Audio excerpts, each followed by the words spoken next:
তারা বারংবার বলে বন্দর বিক্রি করতেছে, বন্দর দিয়ে দিচ্ছে। একটা জিনিস আপনাদের মনে রাখা লাগবে, বন্দর এক জিনিস, টার্মিনাল আরেক জিনিস।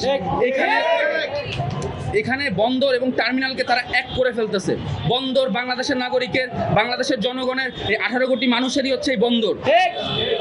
কিন্তু এই টার্মিনালটা হচ্ছে বন্দরের ছোট্ট একটা পার্ট, যেই পার্টে শুধুমাত্র একটা শিপ বার্থ করে লোডিং, আনলোডিং, কাস্টমস, এখানে আরো অনেকগুলো সেক্টর কাজ করে শুধুমাত্র এই টার্মিনালগুলোর ভিতরে। বাংলাদেশের পোর্ট অথরিটি, সিপিএ সহ সকলে। তো এইখানে কিভাবে জিনিসটা একটা বন্দর বিক্রি হচ্ছে, কিভাবে দেশ বিক্রি হচ্ছে, এটা হচ্ছে আমি বাংলাদেশের মানুষকে বলবো।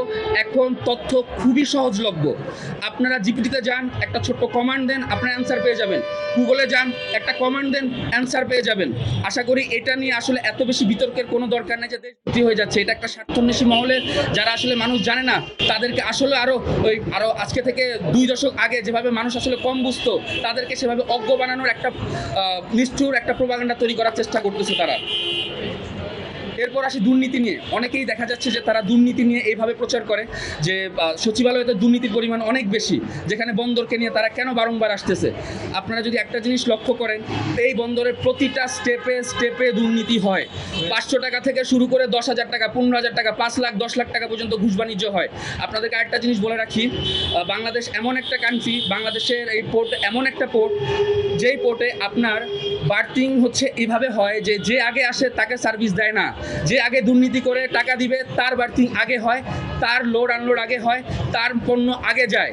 এইভাবে যদি চলতে থাকে তাহলে একটা সময় পুরা বাংলাদেশের ইকোসিস্টেম, বাংলাদেশের লজিস্টিক সেক্টর কোলাপস করবে। গত 17 বছরে আমরা দেখতে পাচ্ছি একটা স্বার্থান্বেষী মহল, সাইফ পাওয়ারটেক, যে কাজগুলো করেছে, এইখানে দুর্নীতির পরিমাণ যেইভাবে বেড়েছে।